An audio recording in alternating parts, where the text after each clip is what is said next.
Rasil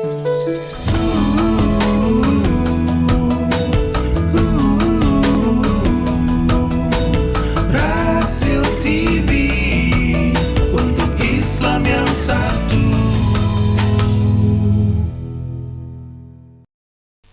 Radio Silaturahim dan juga Rasil TV untuk Islam yang satu, untuk Indonesia bersatu. Ikhwan dan akhwat yang dirahmati Allah Subhanahu wa taala, masih bersama kami dalam program acara Mimbar Rasil bersama Ustadz Abdi Kurnia.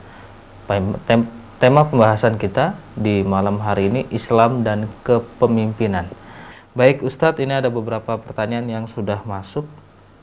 Ada pendengar kita di Sukabumi, namanya Ibu Susi. Assalamualaikum warahmatullahi wabarakatuh. Waalaikumsalam warahmatullahi wabarakatuh. Saat ini kalau dilihat, terlihat Islam sedang diadu domba hanya karena seseorang. Saya sedih Ustadz melihat pemimpin di Indonesia yang saat ini hanya sebagai boneka. Nah, bagaimana kita menyikapi hal ini Ustadz di dalam Islam? Ya, baik. Kita mencoba untuk merenung kenapa ini bisa terjadi. Kita tidak perlu menyalahkan pihak lain, tetapi kita perlu melihat ke dalam kenapa umat Islam bisa mengalami situasi seperti ini. Saya teringat dengan sebuah perkataan di dalam kitab Nasaihul Ibad.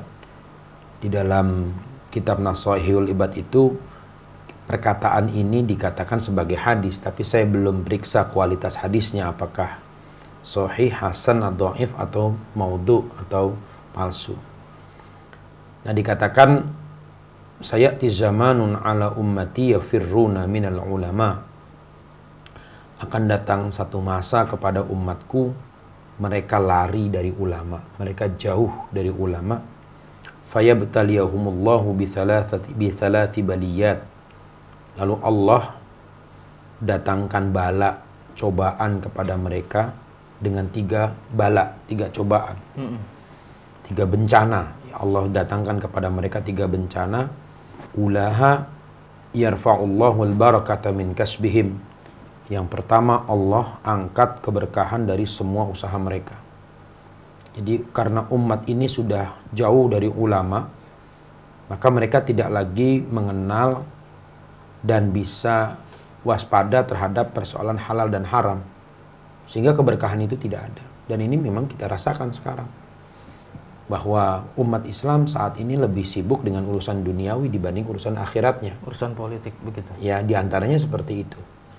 Ya, kalau bekerja cari uang, ya cari uang saja, tapi tidak berpikir apakah ini halal, haram, atau syubhat. Yang prinsipnya H3, halal, haram, hantam.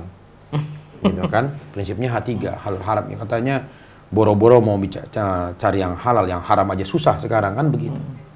Dan ini kelihatan menggejala di masyarakat.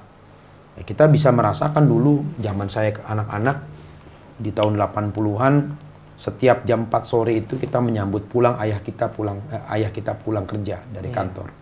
Apalagi bapak gitu ya. Iya, kita sedang bermain dengan teman-teman, ayah kita pulang gitu kan. Kebersamaan itu begitu erat. Ya kan, kita melihat bapak kita berkemas-kemas berangkat sholat maghrib berjamaah. Jadi tahun 80-an itu kita masih bisa merasakan sholat maghrib berjamaah bersama orang tua di masjid. Gitu kan. Kemudian ba'da sholat isya kembali ke rumah, aktivitas seperti biasa. Jam 7 pagi berangkat, masih bisa sholat subuh bareng dengan orang tua setiap hari. Sekarang agak sulit. Fenomena itu kita lihat pada generasi sekarang. Semua sibuk dengan gadgetnya gitu kan.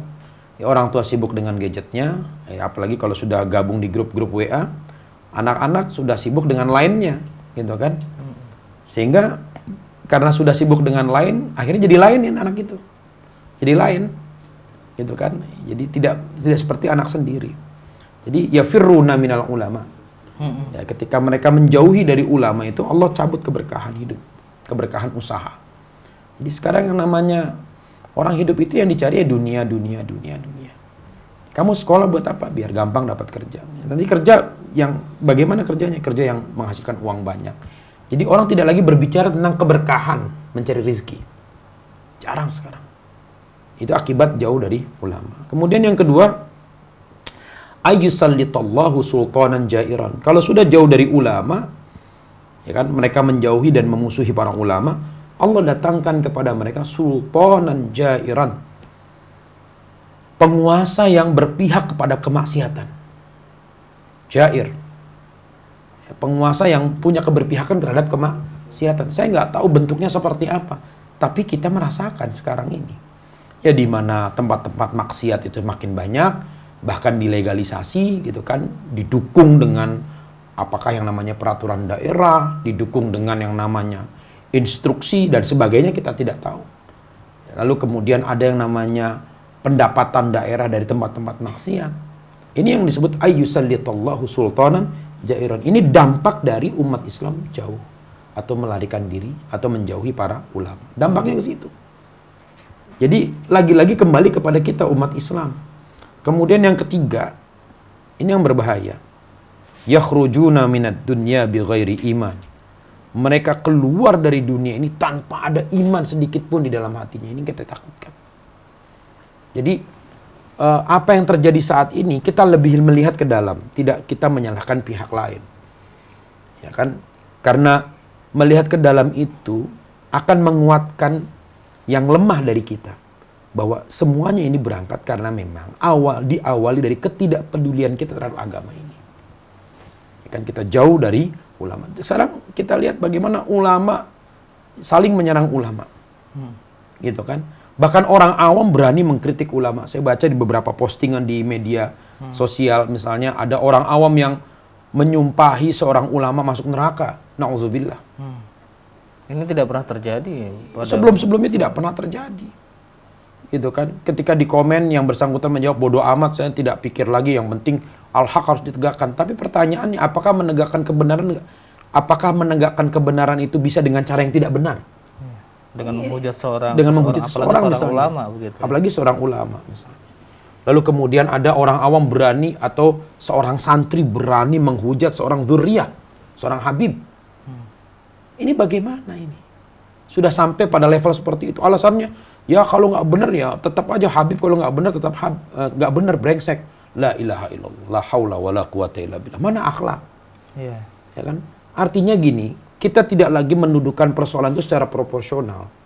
Orang boleh setuju, boleh tidak setuju. Tetapi perlu dicatat bahwa jangan sampai ketidaksetujuan itu dijadikan sebagai alasan untuk mengungkapkan kebencian. Itu poinnya.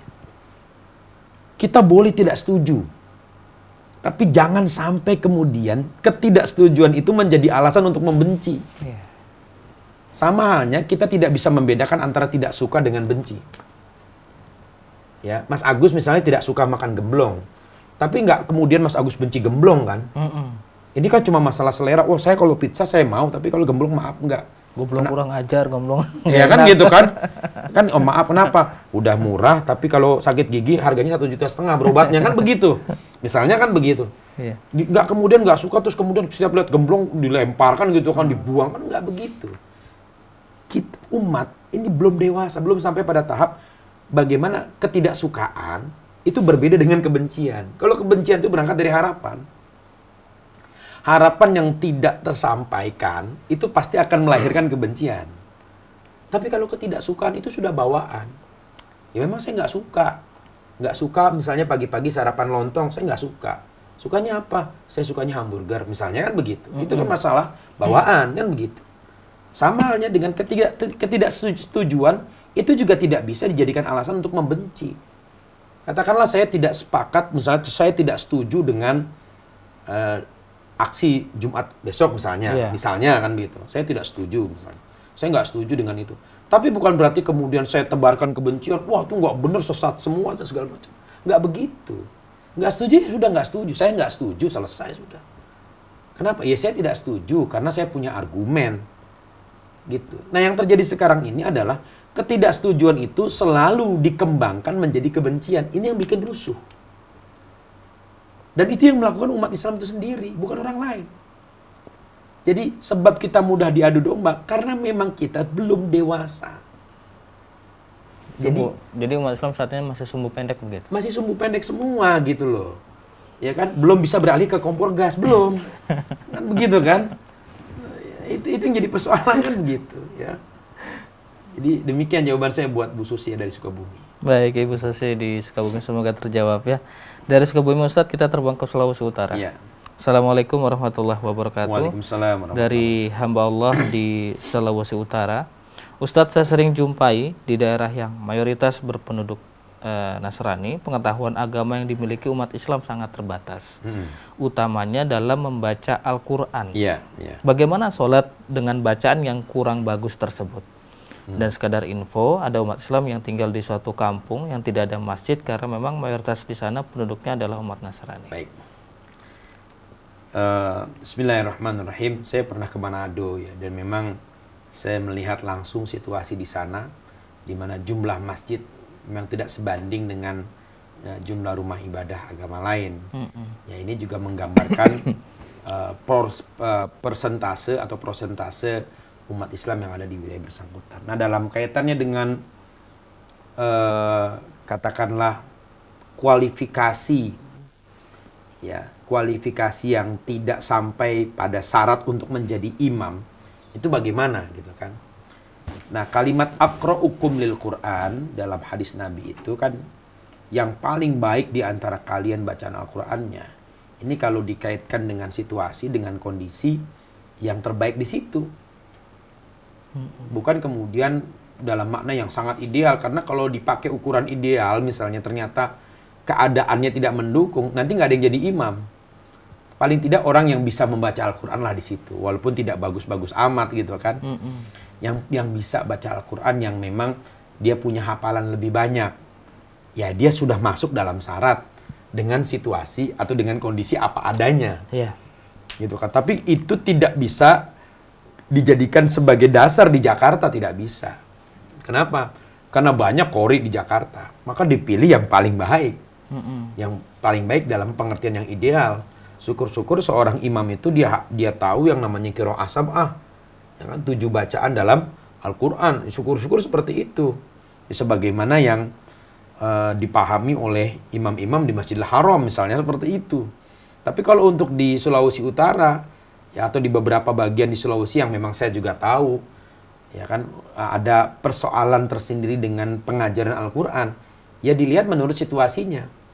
Ya kan, yang paling bagus bacaan Qur'annya misalnya Bapak A, ya dia lah yang menjadi imam gitu kan. Sementara yang lain tidak bagus, misalnya kan begitu.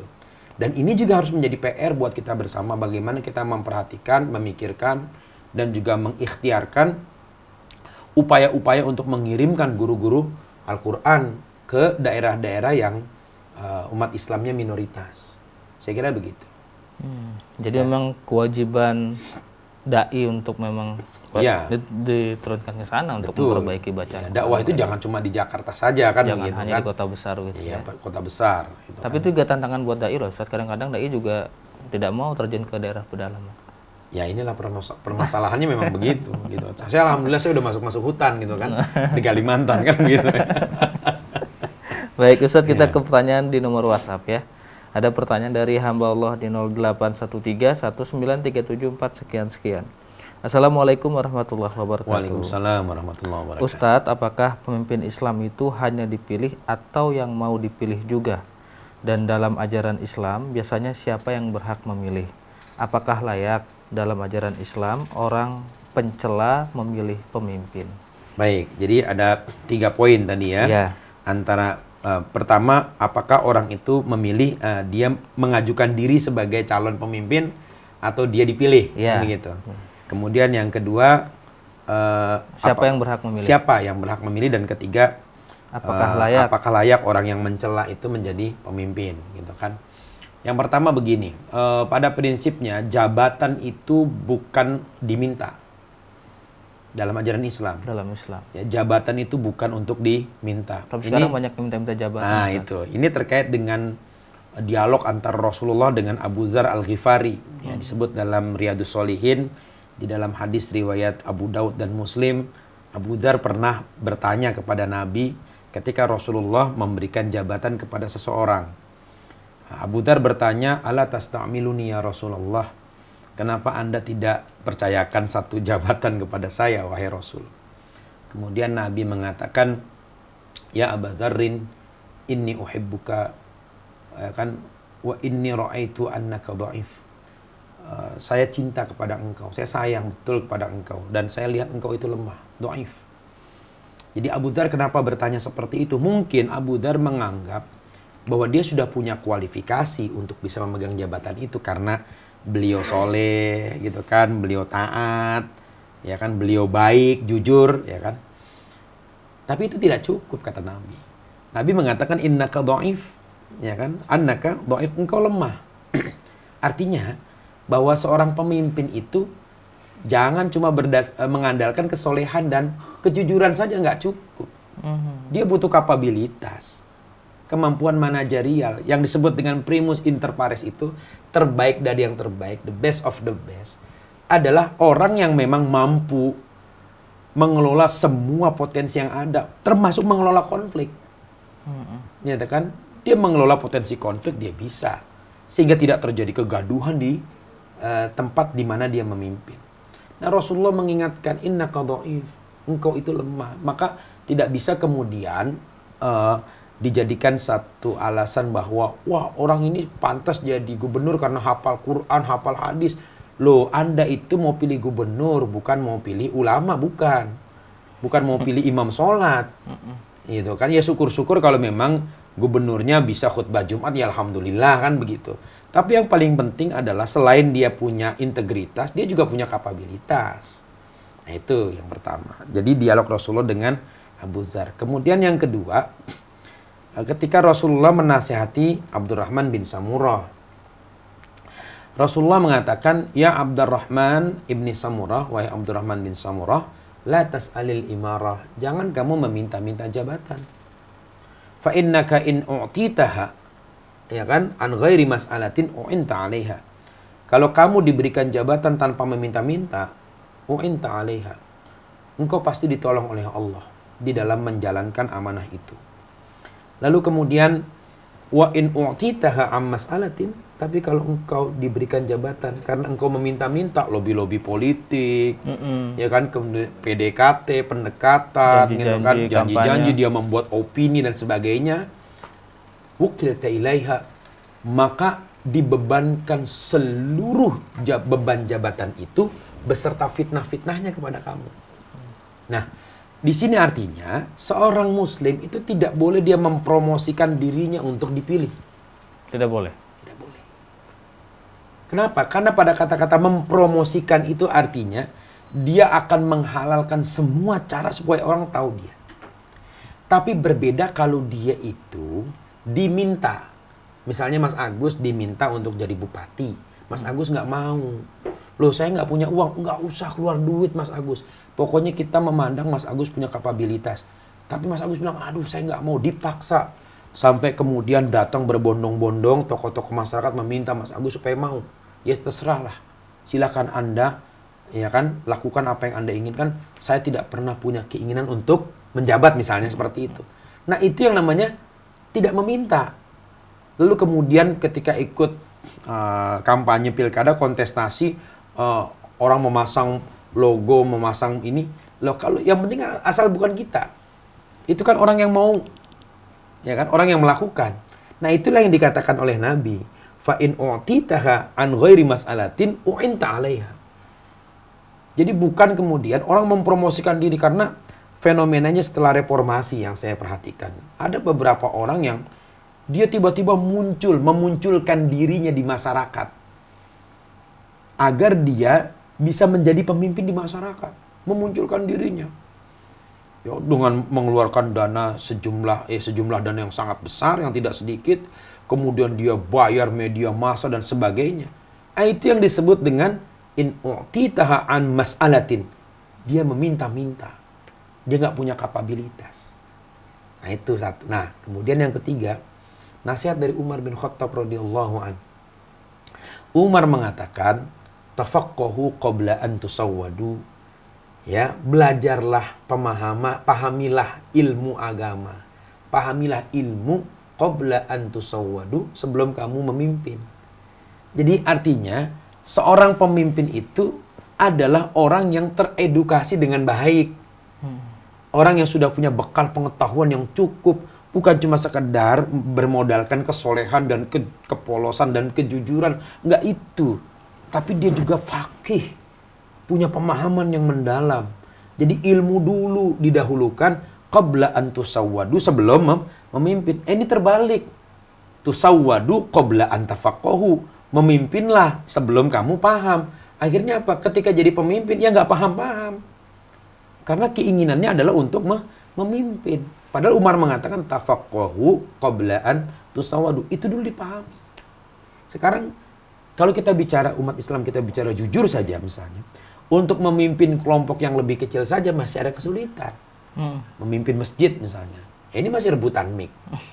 Gitu kan, kadang-kadang masih dipakai like or dislike-nya kan begitu.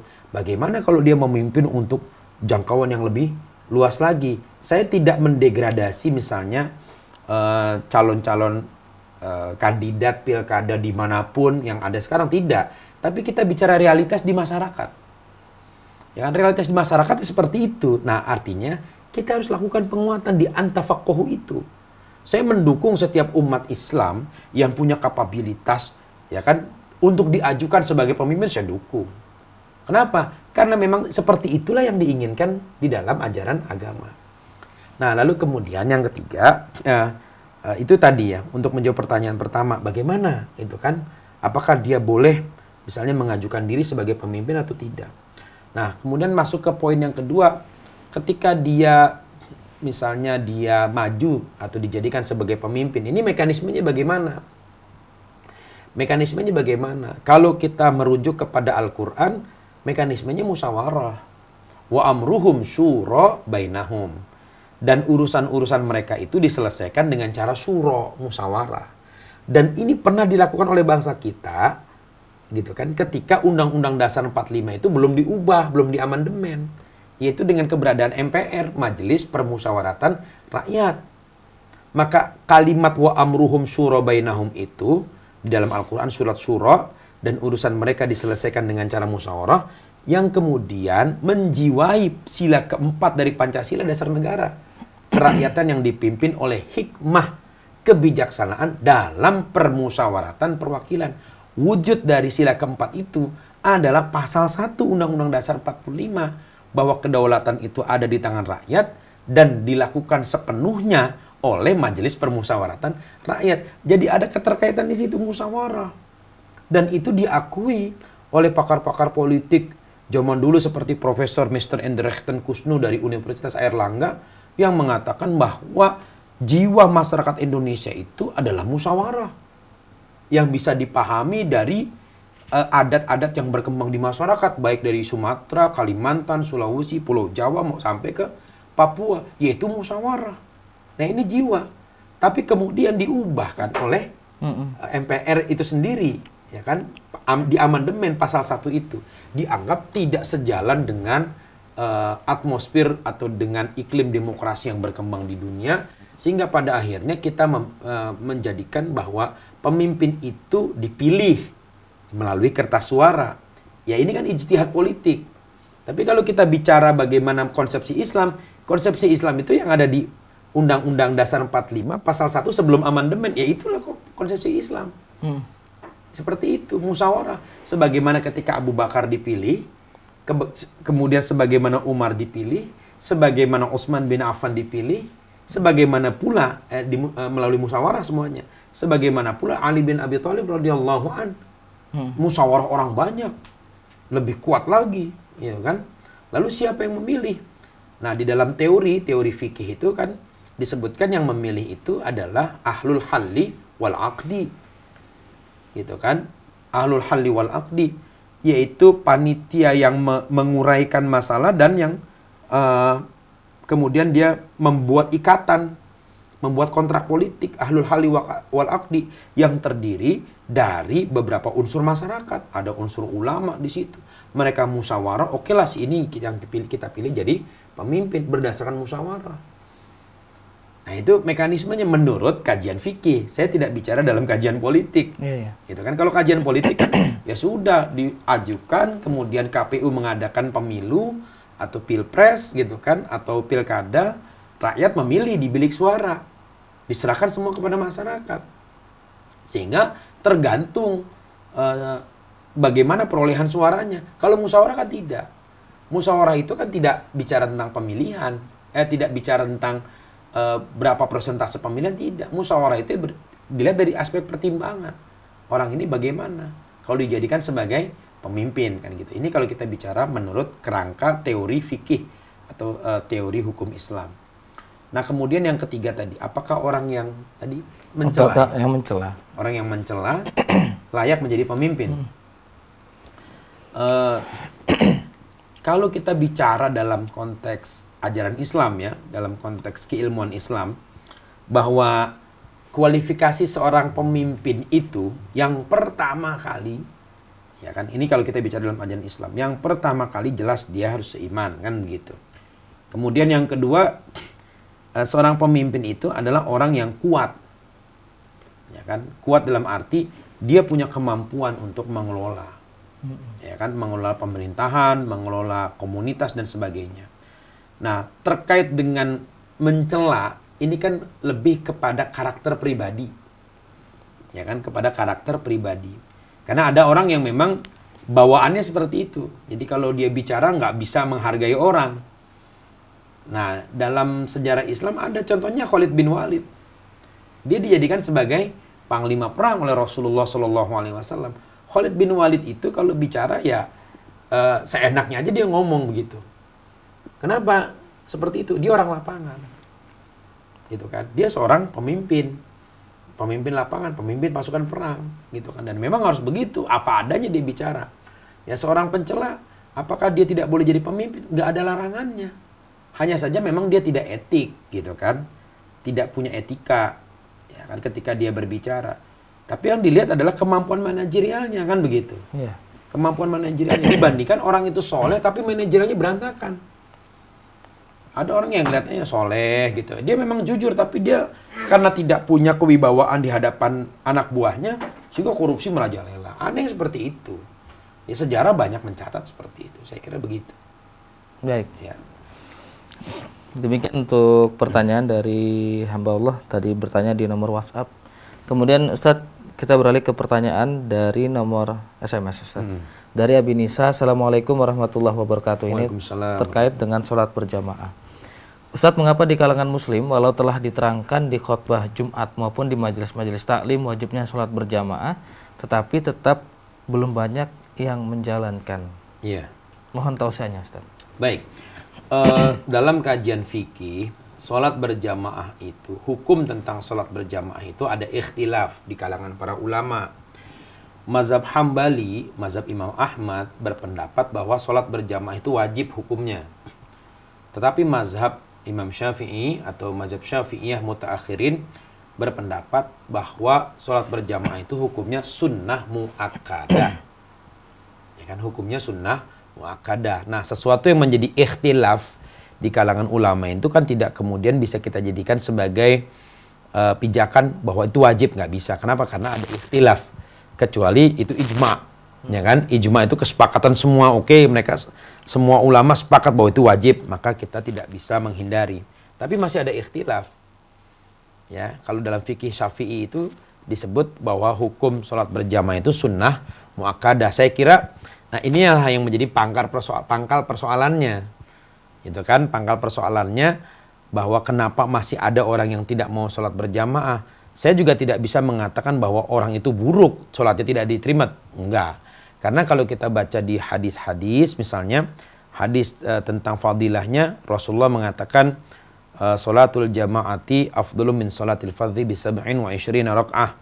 Bahwa sholat berjamaah itu lebih utama daripada sholat sendirian dengan perbandingan pahala itu 27 derajat.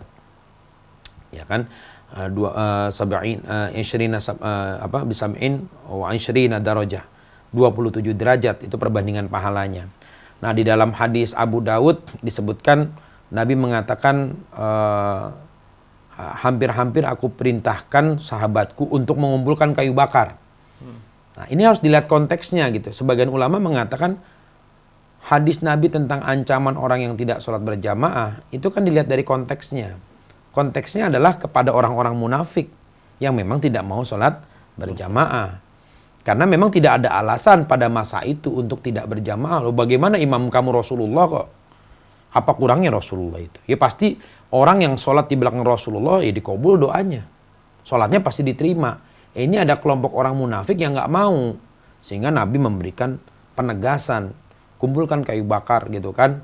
Buat orang-orang yang tidak mau sholat berjamaah. Nah, ini kalau kita jawab dari sisi fikih ya dan realitanya. Nah, bagaimana dengan kondisi saat ini gitu kan. Dengan tadi kondisi yang sudah saya sebutkan. Bukan berarti kemudian saya membenarkan orang yang tidak mau sholat berjamaah, gitu kan? Bukan itu, gitu kan? Kalau kita lihat realitanya kan berbeda dengan apa yang terjadi pada masa Rasulullah. Ya, imam sekarang itu tadi tidak memenuhi kualifikasi sebagai imam.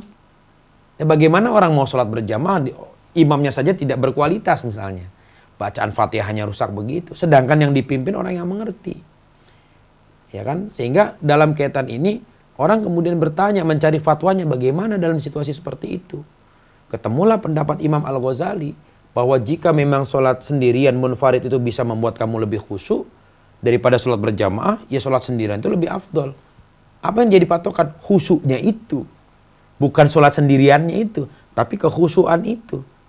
Gitu kan? Ini kan hanya dipahami oleh orang-orang yang mempunyai kualitas pemahaman tertentu, tapi tidak dipahami oleh orang awam. Nah, jadi dalam kaitan ini kenapa masih banyak orang yang tidak mau berangkat ke masjid? Nah, itu tadi. Kalau saya kembali kepada bagaimana kita menguatkan harapan itu. Tidak kemudian kita gugah orang itu lalu diancam, kamu kalau nggak jamaah di masjid kamu neraka kamu, ya nggak bisa begitu. Tapi juga kita koreksi kenapa dia nggak mau berjamaah. Ya kan? Nah, atau mungkin kita berikan harapan yang baru. Kita berjamaah yuk. Kenapa? Ya supaya hubungan kita lebih dekat gitu kan. Kalau kamu bagian dari jamaah ini, kamu punya masalah misalnya, insya Allah masalah itu akan cepat bisa diselesaikan gitu kan. Ketemu solusinya dengan kamu sering kumpul bersama orang-orang ini. Jadi kita coba berikan solusi-solusi yang lain yang tidak sifatnya menghakimi, ya kan. Nah, jadi kecenderungan kita umat Islam itu, kalau kita menginginkan supaya orang itu melakukan sesuatu yang ideal menurut kita, kadang-kadang respon yang kita berikan itu adalah penghakiman. Ini yang saya sayangkan gitu. Nah itu jadi kenapa masih banyak yang belum mau? Itu karena satu, karena itu tadi ada ikhtilaf, ya kan. Imam Ahmad dan mazhabnya berpendapat wajib, sedangkan Imam Syafi'i, ya kan, dan murid-muridnya dalam mazhab Syafi'iyah berpendapat ini sunnah muakkadah. Sunnah yang memang dianjurkan mendekati wajib kan gitu. Nah itu, kemudian ada problem-problem yang lain turunannya. Nah, jadi intinya bagaimana kita mengajak supaya mereka mau berjamaah. Itu tadi seperti yang sudah saya sampaikan sebelumnya. Baik, Mbak Abinisa, semoga terjawab. Kita beralih ke pertanyaan selanjutnya Ustadz dari hamba Allah di 087777262 Assalamualaikum warahmatullahi wabarakatuh. Waalaikumsalam warahmatullahi wabarakatuh. Bagaimana Ustadz hukumnya jika ada seorang Ustadz tapi jadi pembuka untuk orang-orang non-muslim yang kemudian mereka mendekati pondok pesantren agar disumbang sama pengusaha non-muslim tersebut? Begini, ini masalahnya nggak bisa dengan gegabah ya saya menjawab ini kan gitu. Saya coba husnuzon dulu. Saya tidak boleh mengembangkan suuzon, prasangka buruk. Ya harus husnuzon dulu.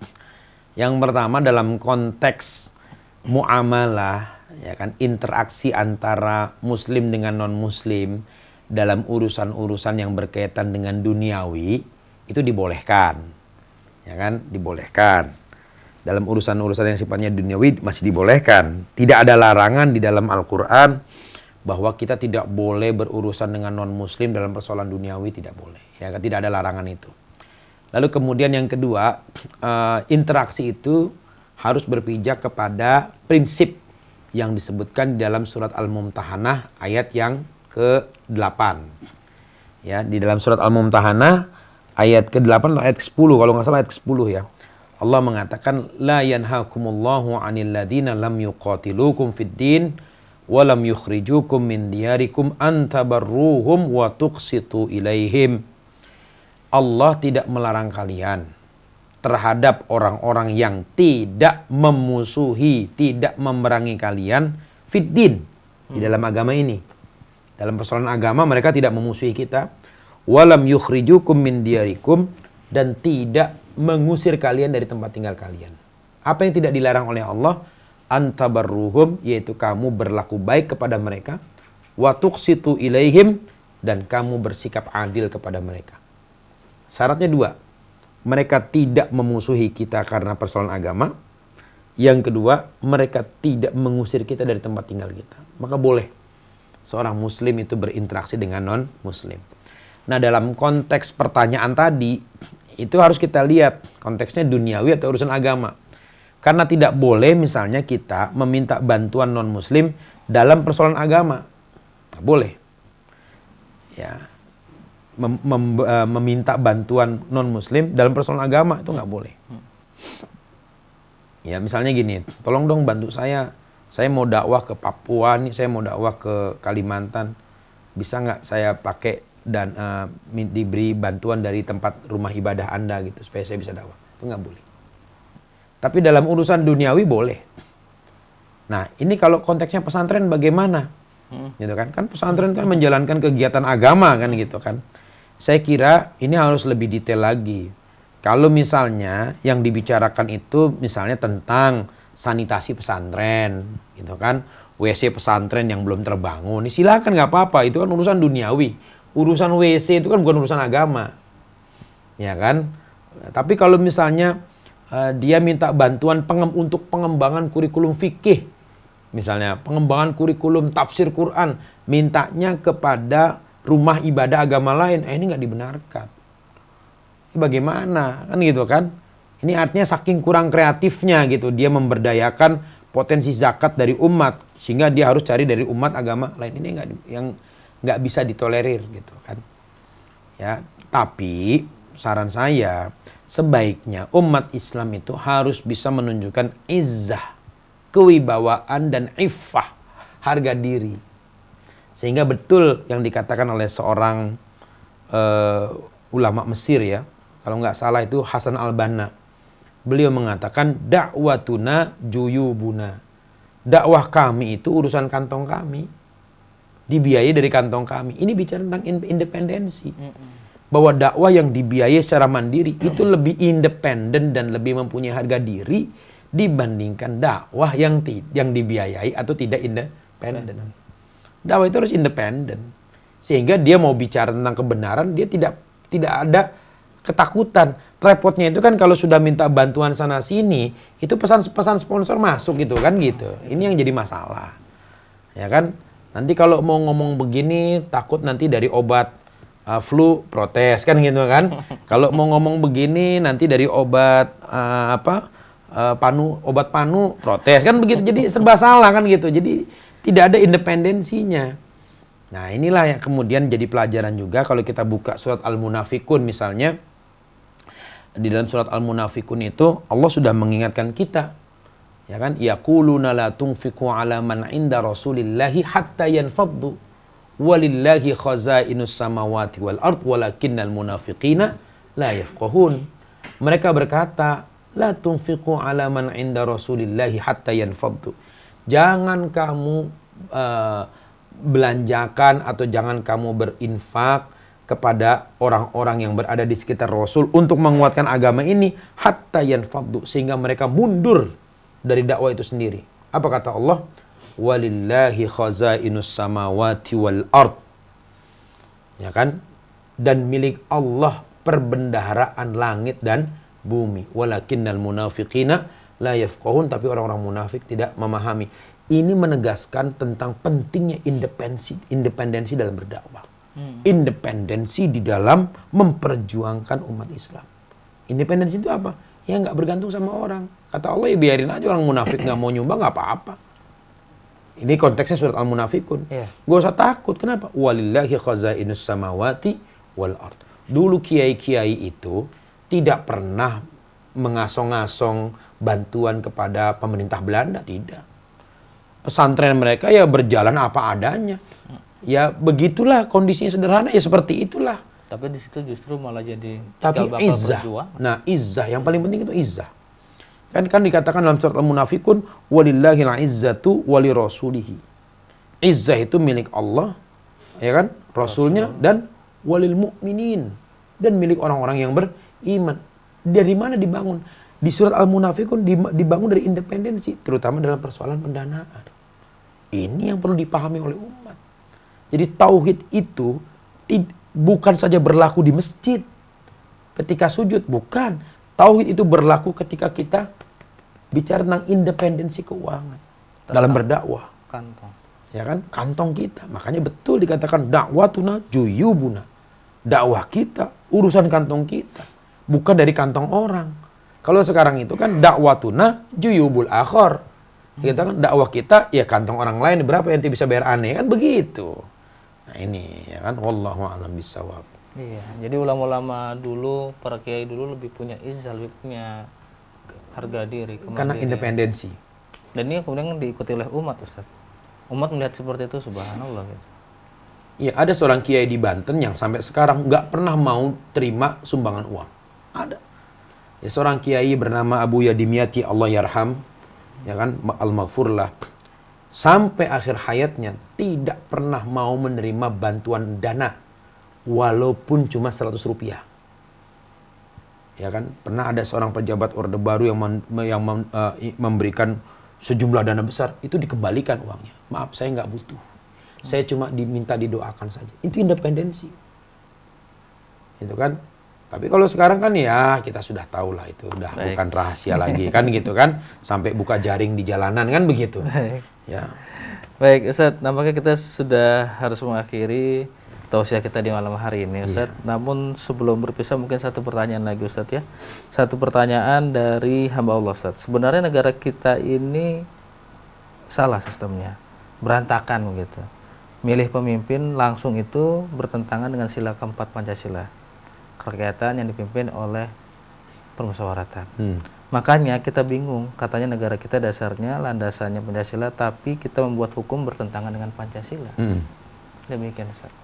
Maksudnya ini yang diminta respon saya bagaimana? Iya, karena tadi kan Ustaz mengatakan tentang pemilihan langsung, tapi dalam Islam negara kita itu sebenarnya memilih itu sesuai dengan musyawarah mufakat. Iya. Iya, maksudnya pertanyaan ini arahnya bagaimana kan begitu? Iya, bagaimana? Iya, kalau saya sih melihatnya begini saja. Ini kan sudah terlanjur terjadi, ya kan? Sudah terlanjur terjadi, tinggal bagaimana kita menguatkan pemahaman keislaman kita dan pemahaman kenegaraan kita.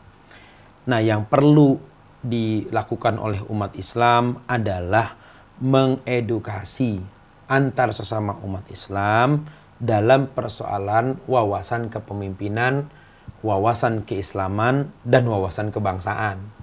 Nah, 3 wawasan inilah yang harus dipertemukan. Wawasan kepemimpinan, wawasan keislaman, dan wawasan kebangsaan. Karena yang sudah terjadi, amandemen itu bisa terjadi dikarenakan memang kita juga tidak siap.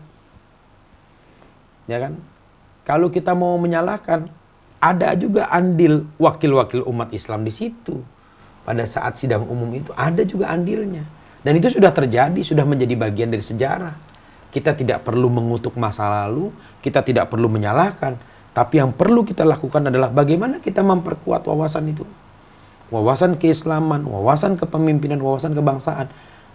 Jadi ketika orang lain itu sudah bicara jauh tentang kepemimpinan, kita belum bicara tentang kepemimpinan internal di kalangan umat Islam itu sendiri.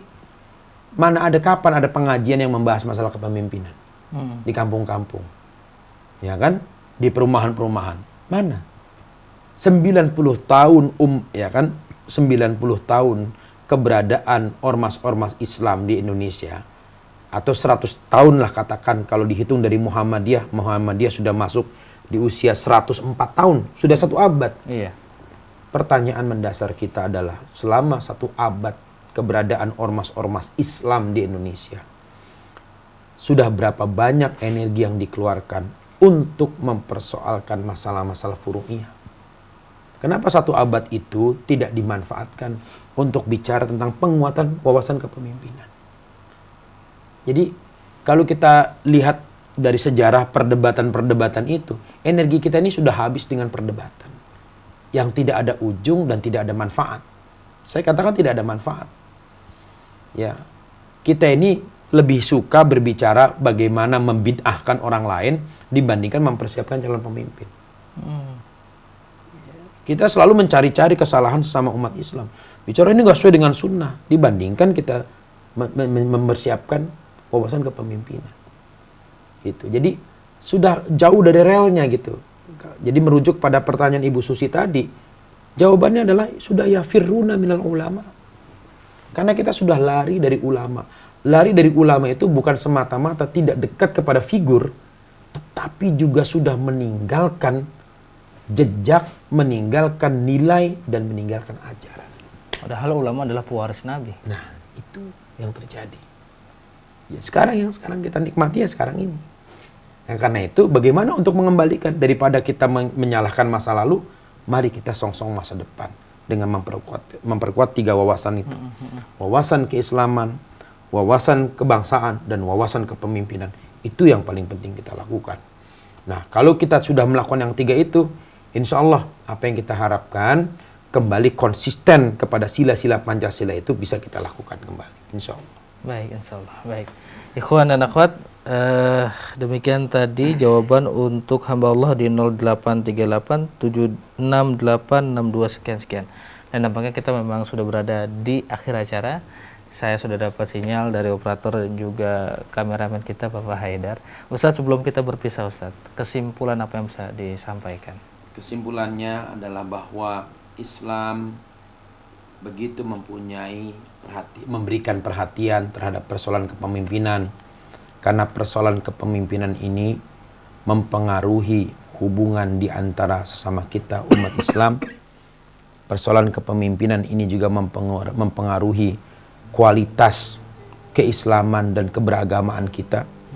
Persoalan kepemimpinan ini yang paling penting juga, yang tidak bisa kita kesampingkan, berpengaruh kepada persoalan keberkahan hidup kita sebagai hamba Allah Subhanahu wa Ta'ala. Karena itu marilah kita mulai memberikan pemahaman, memperkuat wawasan keislaman, wawasan kepemimpinan, dan wawasan kebangsaan, dimulai dari keluarga kita dulu, lalu kemudian kita mengedukasi saudara-saudara kita yang belum memahami, dan yang ketiga, ishadu bi anna muslimun. Marilah kita menegaskan bahwa kita adalah umat Islam. Saya kira demikian yang bisa saya sampaikan. Baik, terima kasih Ustadz Abdi Kurnia.